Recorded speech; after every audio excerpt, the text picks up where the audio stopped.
Start chatting. Yeah. Yo. We are back out here, guys. What is up? If you are just joining us, we are out here on KQBH LA in Los Angeles, California on 101.5 FM, a community service of the Boyle Heights Arts Conservatory, broadcasting live on your FM dial and streaming on KQBHLA.com. I'm your host, PvP. We are out here for another installment of LA Lifestyle. I have a returning guest out here tonight, Mr. FacevsIT. What's up, yo? How y'all doing? I'm Yeah, happy to be in the building. Thank you for having me, Yes, bro. of course. Fresh off the Ecuadorian press tour, right to it in LA. Well, we tried to get him out here on the show, I guess you could say. I got sicker than I've did ever you been. get that hantavirus? Nah, I hope not. You I don't got think that it was purple tongue? You hantavirus. got that hantavirus? Nah, bro. I haven't been that sick. I was so sick that I was sick for like 10 days. I lost my voice. And by the time your radio show was happening, I couldn't talk. I didn't have the code Because you anymore. would hit me up, literally, so I got your text message, and then I got the email from your manager, and it was all, I was like, oh, okay. Yeah. All right. Well, Yeah, you didn't respond. We were like, damn, bro. I felt bad because we know each other. Yeah. And I wasn't trying to be like, I'm not trying to show up. No, but bro, what I got going on right now, as I'm working this show still now, I've taken on a full-time construction supervising position. So just so everybody knows, you and everybody out there, if I leave you on red, I'm gonna get back to you. Eventually. Right? It's just I gotta get yelled at by my foreman really quick. All right. Hilarious. Yeah. But no, dude, I did feel bad myself. Well, because you're like, yo, bro, give me your number, this and that, da-da-da-da-da. And we should have already been on that, but it was crazy because when you called me, it just was FacevsIT, and I was like, oh, I already had his number. I'm surprised I didn't have yours. That's how crazy our lives are, bro. We'll lead into the question I have, how do you find a balance? You do have your family here tonight, shout out to you for being a dad, Hey, power man. to you, bro. First. I'd ask you a music balance question, but how do you find time for your people? Well, I'm gonna be honest with you, bro. Not being drunk helps. Being sober really helps. Yeah. Being sober really helps. I think you had shared 2 years ago. You had said there was a point where you were kind of going through some stuff, but you kind of realized and you had seen your own reflection of your own actions. Yeah. And it was early on in your sobriety, you're really, and I support that, dude. And I'm so glad that you were sober and now you're back here and you're still yo, I'm still on that same. Yeah, bro. I'm almost 4 years deep. And well, that was 2 years ago, but I think I was I'm a saying, year and a half you were at that super point. get in the gym. Oh yeah, I was on that trip. Are you still going to the gym though? Bro, I'm in the gym right now. I'm going through some. I'm still Are we getting burpees right now? Nah, I'm not on the burpees tip, bro. It's not program time. But I do hit the gym every morning, and then I play basketball at lunch. Mind you, I'm not a baller. I literally started playing basketball just to get the cardio in it. I'm gonna catch you in the post. Nah, bro. I mean, I'm pretty strong, so the post work don't really work with me unless you strong. It's all how you work it, bro. Again. You're like P, chill. Bro, I'm telling you, bro. Chill. You can't really break through me when it comes to that. You know But what I think would be cool? I think all the homies, we're all rappers, right? You gotta rap, but you gotta ball. You have to not be weird and prove you ball. I mean, I'm not a ball. Look, I'm not a baller. Hey, no. Any kind of ball. Ball is life. Yeah. Well, again, bro. I mean, I ball We can have a rapper. You Rapper only. You gotta rap and you gotta ball. I mean, they got those leagues for the mainstream artists. They got those leagues. No, but I know some rappers from out here that they're ballers, bro. So I'm not gonna claim to be a baller because I know fools. You get worked up. I know fools that really ball, dog. But I'm not. I'm also not no punk. So I hold my own. You know what I'm saying? I'm also not no punk. So I hold my own. I don't ball. I don't ball. Yo, so the best one too is when I thought ball was life. When I got worked up by a white boy producer from New Jersey, my boy, and he just put me. I was like, bro. But the guy that's chewing sunflower seeds on the basketball court. Hey, put me to shame. Bro, I'm going to tell you right now, sports and talent and hard work don't have a color. You know what I'm saying? If you put in the work, bro, you could be good at anything. You know what I'm saying? You could be if good at you anything. could put in work to spit some bars, or you could put in some work to, I mean, be something. Like, I mean, look, one of the what best did you rappers in the wanna be world when- is them. Like, best rapper who? one of the best rappers in the world is Eminem, right? I think so. You know what I'm saying? I think so. Hey, He's one of my favorite rappers.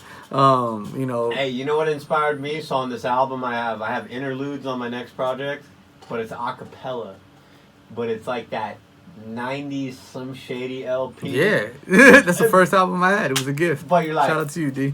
No, but it's like, I met a kid named PvP. Like, just, I'm out here.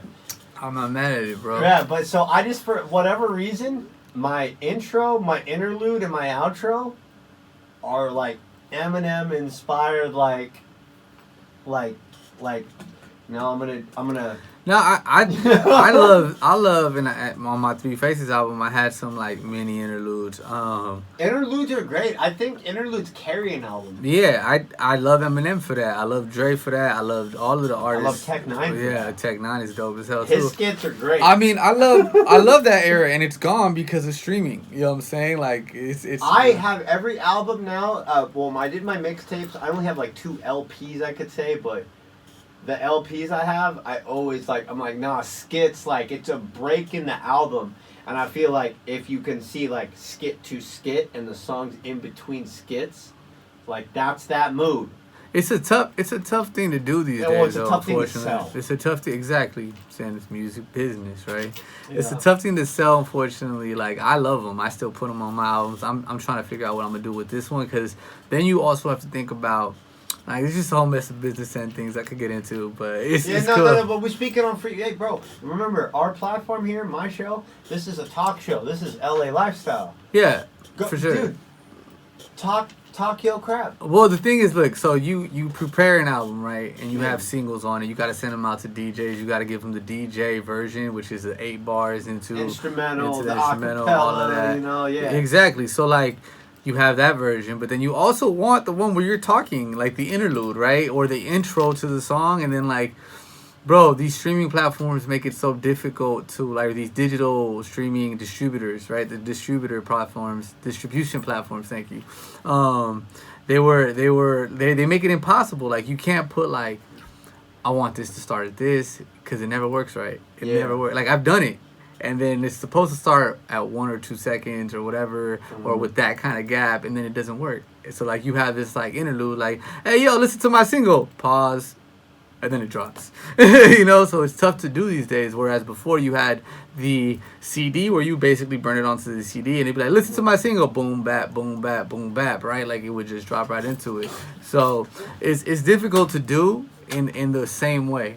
Now, if you go direct to consumer, you could just be like, look, I made it perfect on your feed. You know what I'm saying? Like, I love that you say that. You said direct to consumer. yeah, that's the move. I know not everybody is. I'm gonna pause, but my last project before this new one, I took the chance and I only made it available on Bandcamp. Yeah, that's awesome. I've never done that before. That's For me, awesome. I put it like free, you know. Yo, But hit up I my was Bandcamp. like, hey, let me sell my art, bro. I made more money. Yes, I only sold like XYZ on tapes, but I made more money than my 5 other Bro, projects. I got thousands. That's crazy. I got thousands of streams, and I had like $300 in 2 months, bro. And I was like, $300. if I sold, like, let's say $10. That's 30 albums. Right, bro. Like, at your shows. yeah, If that's you what I'm sold saying. 5 albums for 6 But nobody weeks, wants CDs anymore. Like, that's the nuts part, everyone's bro. a labor. Yeah, nah, bro. But hey, like, I it's funny. I've been talking about this with my team. Like, yo, like, so what are we gonna sell that has the music on it? And I see the homegirl Chelsea Monet. Shout out to you. She's out there working. I see her, and she is selling her CD, but with the QR code on it. So you could download. Yeah, digital download. I have that same option, but I also offer a flash drive. Yeah, the flash drive. I see the other homie doing that. But that's for like that's for like a certain type of food. Exactly, bro. So you gotta you gotta get it directly onto somebody's phone. Yes. You know what I'm saying? You have to be able to open your phone, passcode, files, face first hit music. Exactly. And then it's not like like, what are you using as a streaming? Because, like, you put it on their phone, and then what can they play it on? Actually, let's answer this question together. We are artists, we're consumers. I think, obviously, Apple Music and Spotify. Yeah. I mean, I use Apple Music because it's just easier. Well, it depends, I think, like, for instance, here's a good analogy. WhatsApp versus, like, or social media, America versus social media somewhere else. Like, here, we consume music with Apple Music and Spotify. And we consume our social media with TikTok and Instagram. Where, for instance, you know, I've just gone a little bit out, or Canada, whatever. Facebook and WhatsApp. Well, that's what I'm saying. Yeah. If I leave the USA, no, and TikTok. but I'm just like, if you get what I'm saying, like, and the TikTok in other countries, I don't care what y'all do to me. The TikTok in other countries is better. Lit. Is way better. I well, go to here, Ecuador. No, they're trying to suppress us here. Yeah, exactly. I go to Ecuador, bro, and my boy Mando, shout out to Mando for this. My boy Mando told me, like, because when they bought it out and all that, and I take it political, but when they bought out that the soundbite, and they made it what it is now, which is horrible. Yeah, but I was like, I was gonna get rid of speak, it. like, Yeah, speak. You're on I my was gonna platform, get rid of it. And my boy Mano, but I was like, hey, but in Ecuador they use it and the algorithm's different. And I was like, okay, let me check it out. So we went to Ecuador, and I was like, so you started posting your content that you made, whatever, you know? No, so I saw the content that is given to me and pushed to me in Ecuador, and it's better. It's more. It's what it used to be out here. Okay, so look, you want to hear my algorithm? Okay, I make music, right? Doesn't matter how many music posts I like. It doesn't matter who I try to push or anything. I get propaganda. Exactly. And that's why I didn't want it anymore. My page is a music page. Exactly. It's only music. I only follow music homies or you know, music, like, whatever, but it's just propaganda. No, and that's exactly what I'm saying. Like, but you go to Ecuador, because again, I was gonna get rid of it, but I go to Ecuador and it's working like it used to out here, and I'm seeing all the things that I love, all the Ecuadorian things, all of the music things, all of the things that I love. But in Latin America, you know. So what is it though? Like, what are they pushing though? Like, obviously, like, I know I'm in America. I've never been to Ecuador. What are they pushing though? Like, what is the video pushing? I know it's good content. Like, it's not like American, like the American TikTok algorithm. But like, what is the difference of? Well, not in Ecuador. It's still sound bites, so it's still according to your algorithm. So it's still the old. And yo, I don't know what the company's name is that bought it, but I know who it's owned by, and I know that they're just pushing the agenda of the man. You know what I'm saying? Mm-hmm. So, like, I just know they're not pushing that in Ecuador at this point.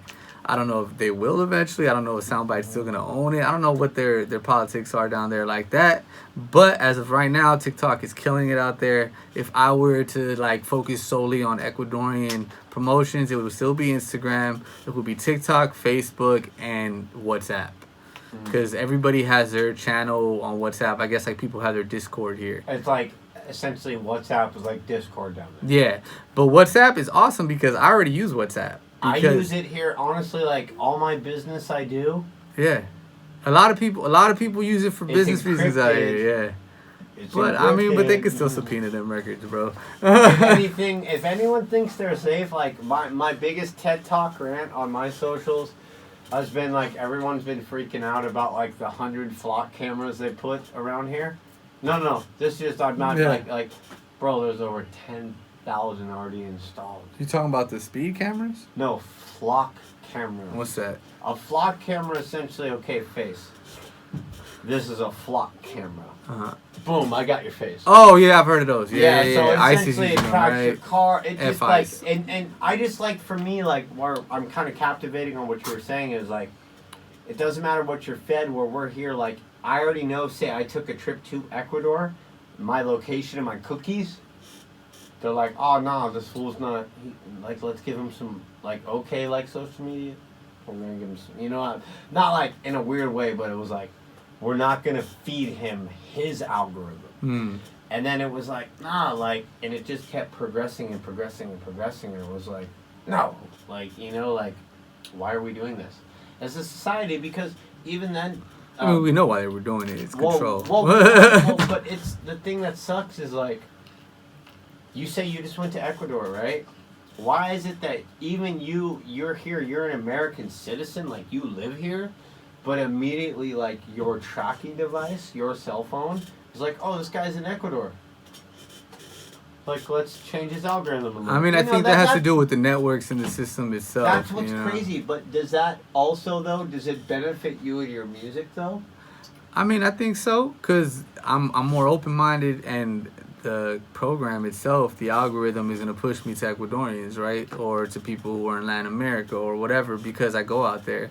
So maybe people that wouldn't see me algorithmically because I'm out here see me now because I'm on that algorithm. So do you think...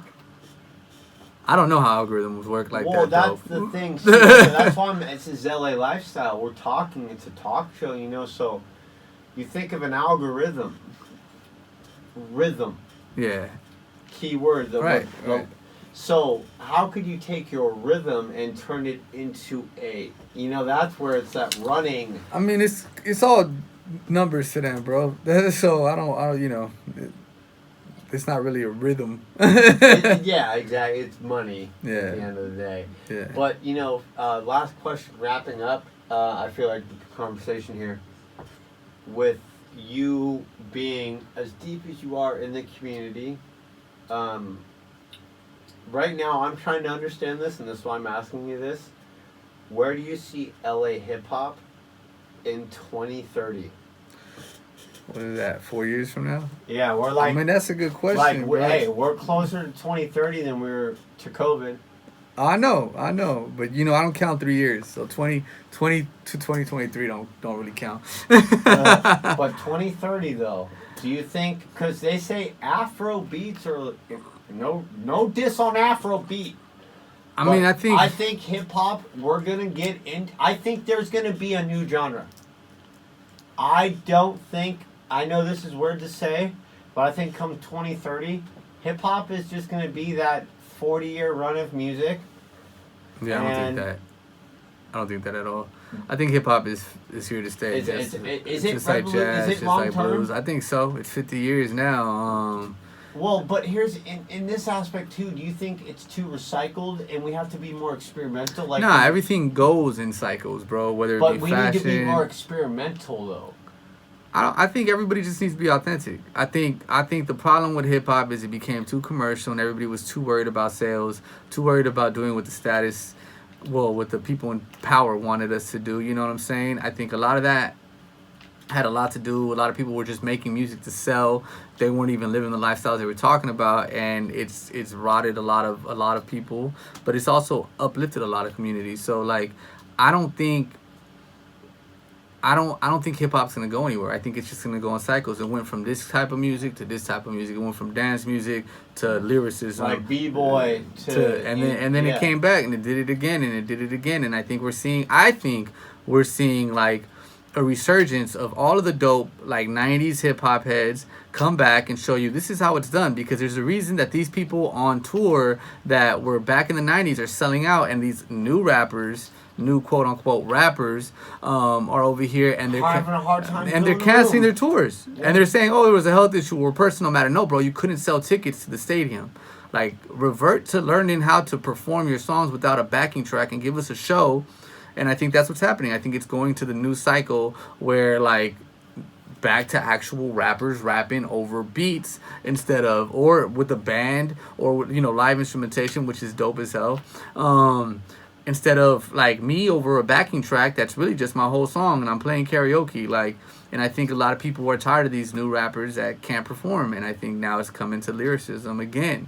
And I see it. I see, like, dope rappers taking off again. I see dope rappers coming back and being like, no, this is why I'm the man.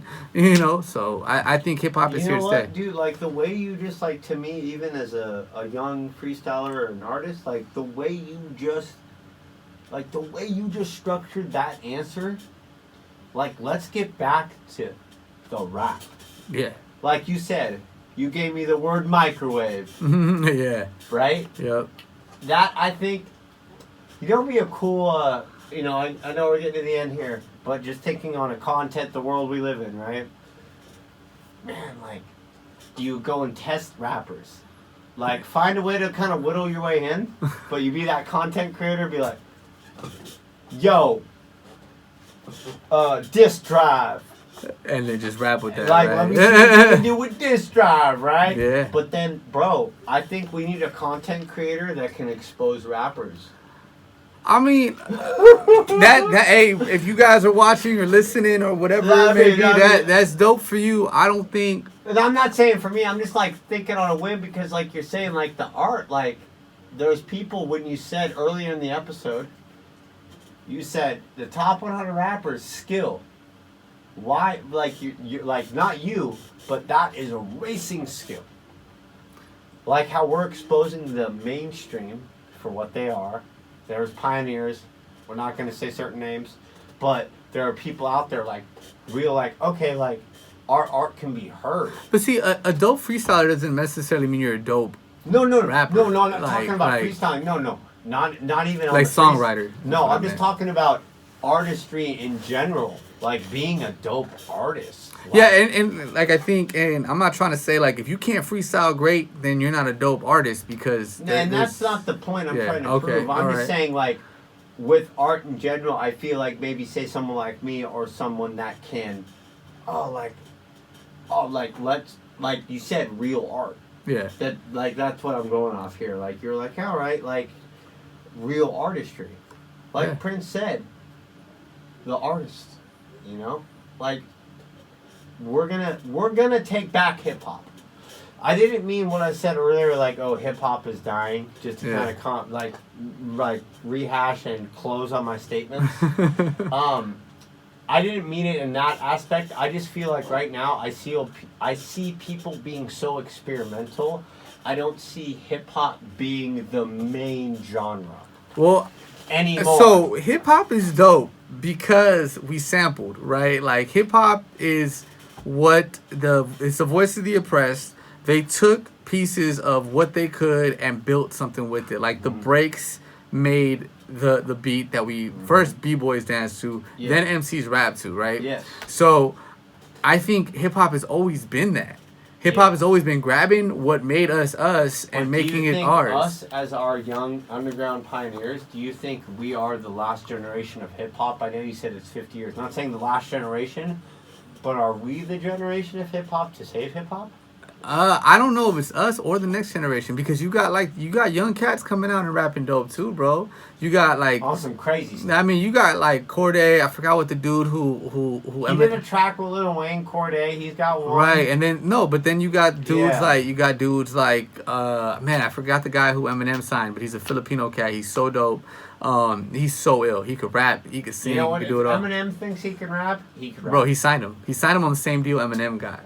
So like that's major, right? And like I think there's a lot of people, like there's even people in this scene, like Yoshi Vintage is giving it to people. Oh, you said, shout out Yoshi Yo, Vintage, shout out Yoshi. bro. She's giving it.